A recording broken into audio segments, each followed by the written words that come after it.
For many of us, springtime means sprucing up your home inside and out, and that could involve hiring a contractor to do the work. Yeah, but before you do, you'll want to hear this story from WRTV Investigates' Kenney. Now, she found a local contractor convicted of home improvement fraud is now facing accusations and new action by the state. Kara took your concerns to the Attorney General to find out how you can protect yourself. The outside of Tina Duncan's Noblesville home looks great now. The holes filled in, the sidewalks replaced, the front step is replaced. It was a mess back in 2018. She says contractor Mark Sellers took her money, started a foundation job, and didn't finish. And then he disappeared. Tina filed a complaint with the Indiana Attorney General. The state filed a lawsuit against Mark Sellers, accusing him of violating the Indiana Deceptive Consumer Sales Act, taking people's money and failing to finish jobs, sometimes leaving behind dangerous conditions.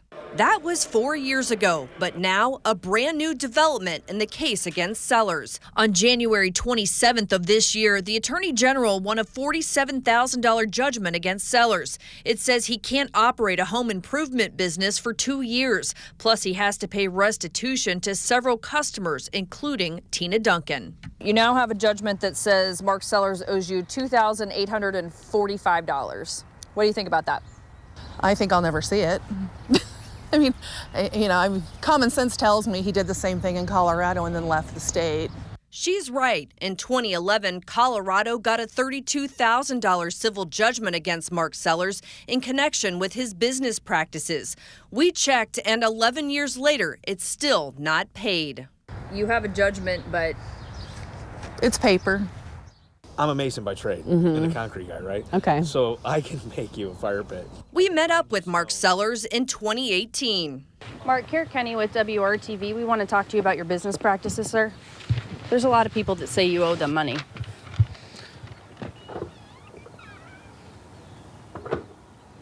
Are you taking people's money and not doing the work promised? No. He vowed at that time he would pay people back, but he hasn't. Are you going to give people their money back, sir? Yeah, through the judgments we will. Well, you didn't show up in court. Have you paid any of your judgments? I'm working on that. What about Colorado? You Working going to on pay that too?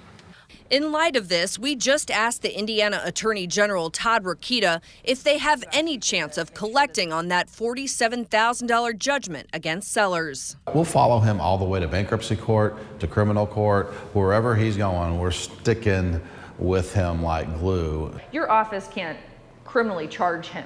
In Indiana, the prosecutors, every county prosecutor has complete discretion whether or not to bring criminal charges.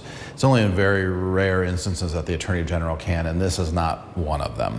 Sellers was convicted in Hancock County on home improvement fraud and received probation. And in Hendricks County, prosecutors charged Sellers this January with home improvement fraud, theft, and identity deception after they allege he used the name Mark Fireman to get money from a couple and then failed to finish the job. Those charges are still pending. One of the things that we keep hearing from consumers is, how is this guy still able to operate?